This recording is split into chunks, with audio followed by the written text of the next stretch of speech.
The polemic, arriving as it does on the heels of films like Syriana, Paradise Now, Munich, and Good Night and Good Luck. It does indeed arrive at a moment in time when the British and American governments, which in this film's fictional framework are depicted as ruthless and ruined, are under fire. Or does the film, as one writer would have us believe, mark the return of the movie as cultural sabotage? Remember Dr. Strangelove. This time, upending the narrative that the White House has used to justify the war in Iraq. V for Vendetta could be all of these things or none of these things. That's up to you, the viewer, to decide.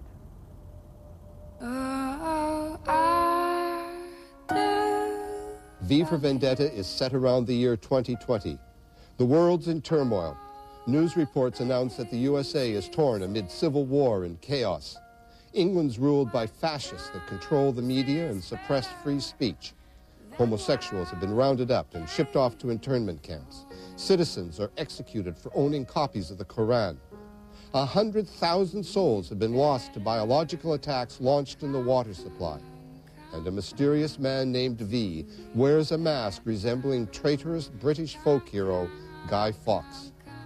V rescues a young woman named Evie and enlists her in his revolution, urging his fellow citizens to rise up against tyranny and oppression. As Evie uncovers the truth about V's background, she discovers the truth about herself and emerges as his unlikely ally in the culmination of his plan to bring freedom and justice back to a society fraught with cruelty and corruption. Based on the landmark Orwellian graphic novel that Alan Moore wrote and David Lloyd illustrated in the 1980s, as a rebuke to conservative Thatcherism in the UK, V for Vendetta aims for the provocative bravado of such classic cinematic allegories as Metropolis and A Clockwork Orange. It may be the most subversive studio film to come out in the wake of 9/11. It's hard to think of a current hot button the movie doesn't press. Thematically, Moore and Lloyd's novel explores many political and ethical notions, including the one that holds that every individual has the right to be an individual and the right and duty to resist being forced into conformism. V resists by directly attacking government installations and murdering the regime's supporters. It's not just a story about a battle against an evil tyranny, but a story about terrorism and whether terrorism can ever be justified. London in the near future has fallen into a state of post-war isolation and depression. Chancellor Adam Sutler wrestled incalculable power over this tightly controlled society by championing his extremist Northfire party as England's only safeguard against war, disease, and famine.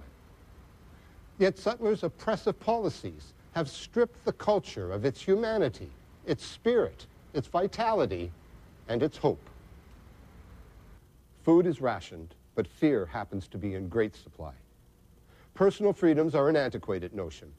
The government ensures submission of its citizens through intimidating means: secret police, curfew, constant surveillance, and the threat of imminent and apocalyptic dangers. Kerosene fog. He's using our smoke machines. Cover the exits. No one gets out. Go left. You go right. Spread out.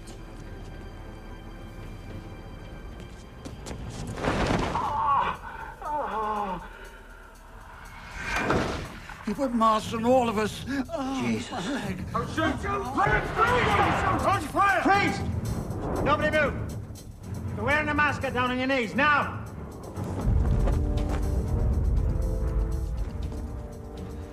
Get the masks off.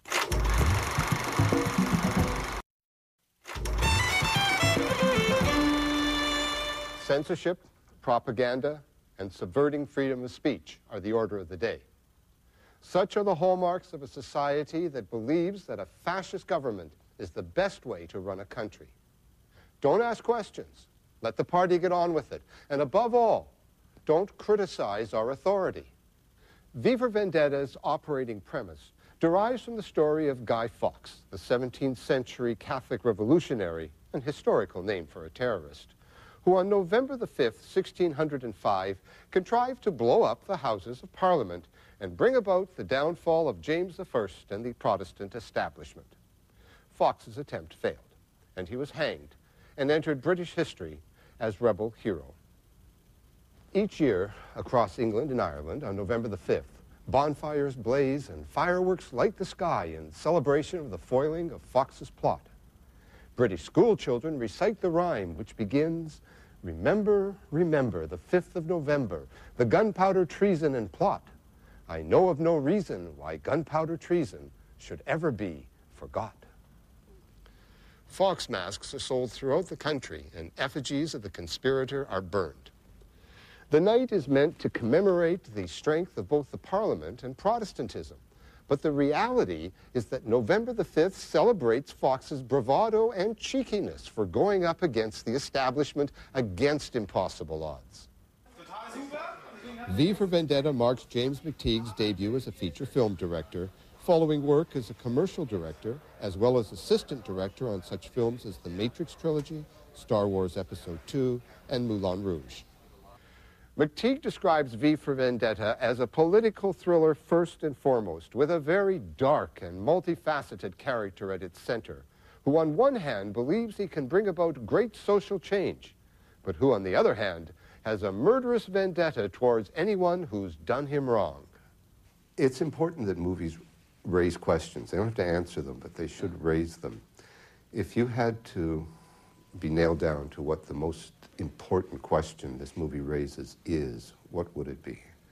I think I would go back to what you just said. You know, I don't think it's for me to say what the one most important thing is in the film, because I think it says different things to different people, and I think what you bring into the cinema, you know, you'll take out, and it's probably different to the person sitting next to you, and so I don't want to say it's about one particular idea or theme, because I think that, you know, it is multi-layered and there is a lot of things in there. While preparing V for Vendetta, McTeague was influenced by works like Stanley Kubrick's A Clockwork Orange, George Orwell's 1984, Ray Bradbury's Fahrenheit 451, and Lindsay Anderson's If. V for Vendetta cautions against the dangers of corruption, control, manipulation, and repression, while exploring the perils of extremism, whether it be a government abusing its power or an individual taking the law into his own hands. Every day that brings us closer to November, every day that man remains free is one more failure. 347 days, gentlemen. 347 failures! Chancellor, we do not have the adequate force. We are being buried beneath the avalanche of your inadequacies, Mr. Creedy! Why is this almost the first feature film to deal with the post-9/11 situation? Oh, I think for a long while, you know, the climate after 9/11 was a different climate to what it is now, and I think for a while there people were afraid to sort of put their hand up or stick their head out and say, you know, things are different, things don't have to be this way, and I think it's about having a different voice and about putting things out there that, you know, question what's going on around you or make you conscious of what's going on around you. Award-winning Australian actor Hugo Weaving, who plays V, has starred in two of the biggest trilogies in film history, playing elf leader Elrond in the Lord of the Rings films and Agent Smith in the Matrix films. Weaving's other film credits include The Adventures of Priscilla, Queen of the Desert, Proof, The Interview, and Little Fish. In his quest to free the people of England from the corruption and cruelty that have poisoned their government, V condemns the tyrannical nature of their appointed leaders and invites his fellow citizens to join him in the shadows of Parliament on November the 5th, Guy Fawkes Day. V wants to do what Guy Fawkes and the plotters of the original November the 5th weren't able to do, to blow up the Houses of Parliament, because he believes, as they believed, that they have become a symbol of tyranny. V is, at once, literary, flamboyant, tender, and intellectual, a man dedicated to freeing his fellow citizens from those who have terrorized them into compliance. He is also bitter, lonely, and driven by a violent personal vendetta.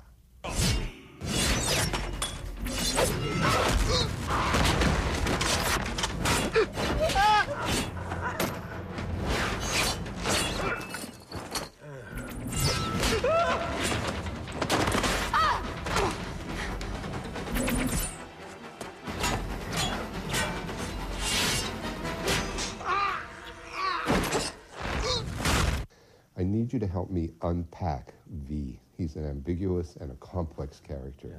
How can you help me with that? Yeah, I think if you want to unpack him, yeah. Well, let's segment him, shall we? Good. Okay. Okay, so he's a human being. Right.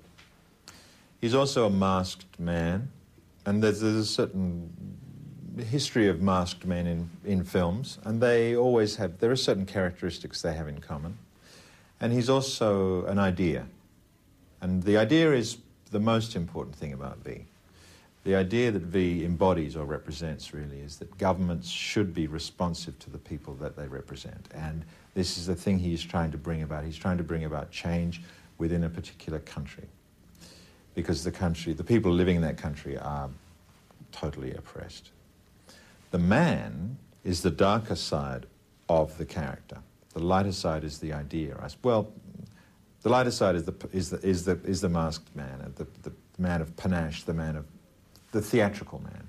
But the human being underneath the mask is a very damaged individual. He's been tortured and burnt, but tortured by members of the now government, and he has this desire to take revenge upon them for the things they've done to him.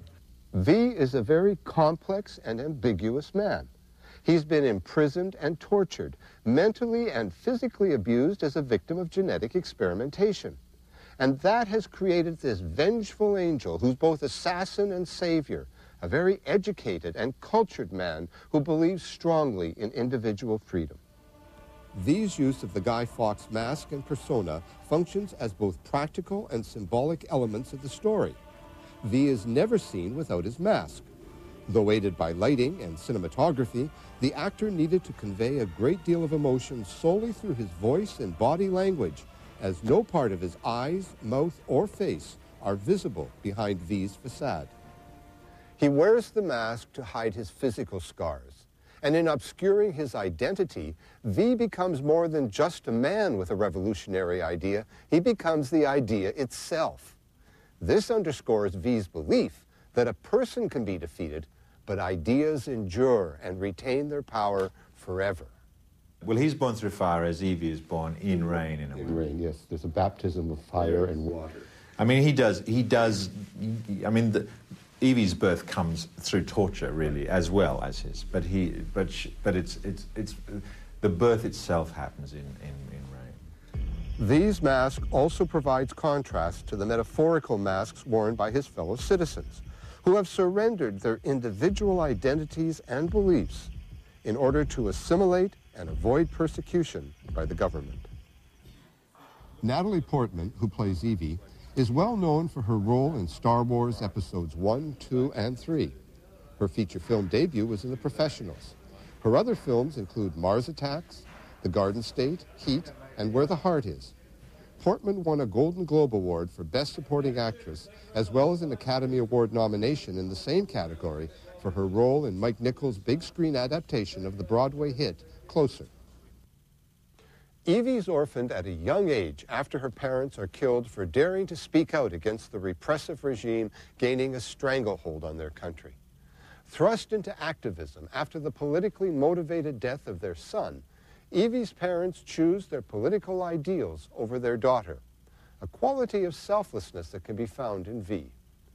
Evie represents the people V is trying to help, and she joins V in his campaign to free the people of England, but does not condone his pursuit of personal vengeance.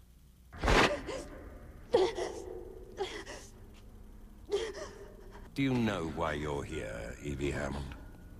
You've been formally charged with 3 counts of murder, the bombing of government property, conspiracy to commit terrorism, treason, and sedition, the penalty for which is death by firing squad.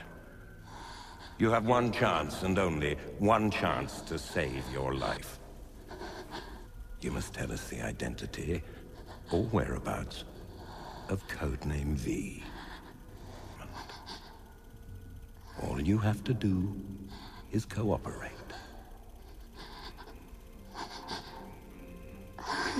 Process her.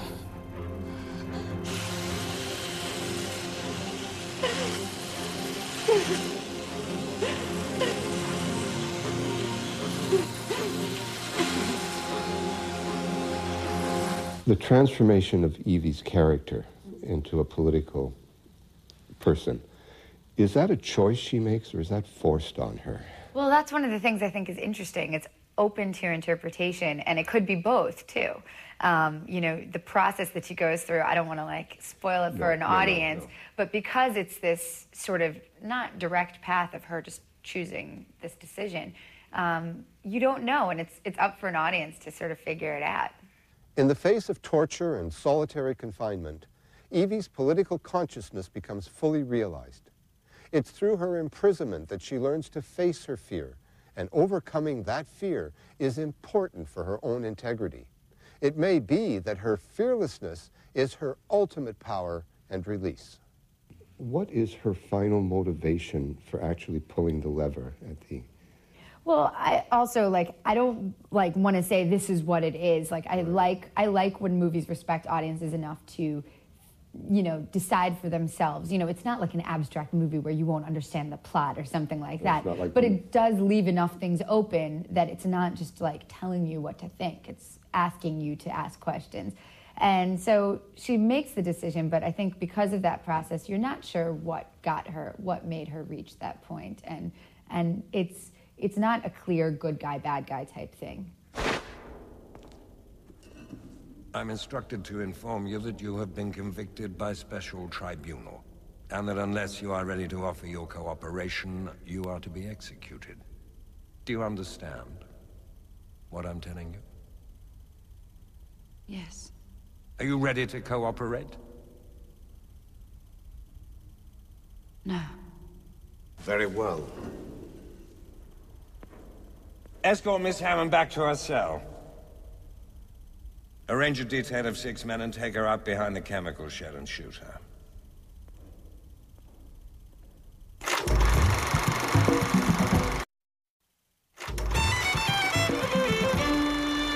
Chief Inspector Finch, played by Stephen Ray, is the detective on the hunt for V, racing to stop his string of murders and find him before he fulfills his promise to destroy Parliament on the 5th of November. However, as Finch unearths details of V's history, he discovers shocking state secrets concealed by the government he serves, and his sympathies begin to shift.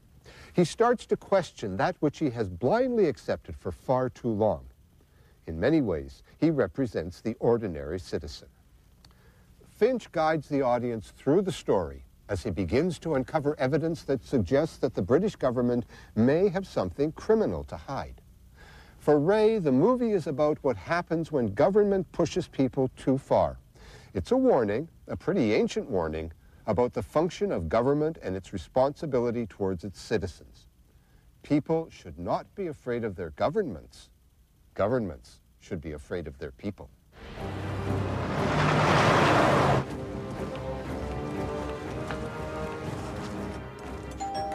I'll get it. Eric Finch? Yeah.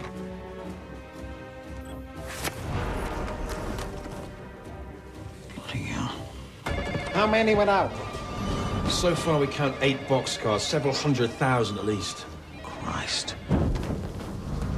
I want anyone caught with one of those masks arrested. The whole city's gone mad. This is exactly what he wanted. What? Chaos. Fact. There is imagery in this film that refers to the present, but just as much refers to the past and even to a hypothetical future. Fact. Alan Moore's book and this movie are larger than any simple, direct political targets. They are instead a reminder of how fascism works. Fact. Remember when the source material was written. Prime Minister Margaret Thatcher is a more direct political target in terms of the origins of this story than President Bush is.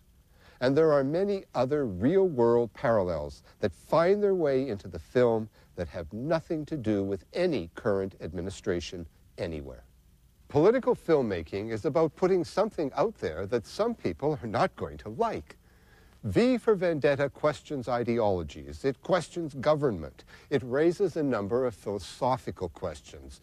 It's a cautionary tale that will stir debate. What questions does this movie ask? I think it asks questions like when, if ever, is violence justified? And all the sort of associated questions that go along with that. What makes this film unsettling is the future similarity to the past and to the present. Without ever being so crass as to draw direct parallels, the use of allegories seems to be indicative of the fact that the film is casting more than a sidelong glance at contemporary politics. In spite of the nightmarish totalitarian regime, it's a world that still feels a lot like ours. The question then that each of us must answer is, how do we feel about this film's view on a society which is at once both familiar and foreign? For further information about V for Vendetta, please consult the Chum Media Education website. For Scanning the Movies, I'm John Pengente. Thanks for watching.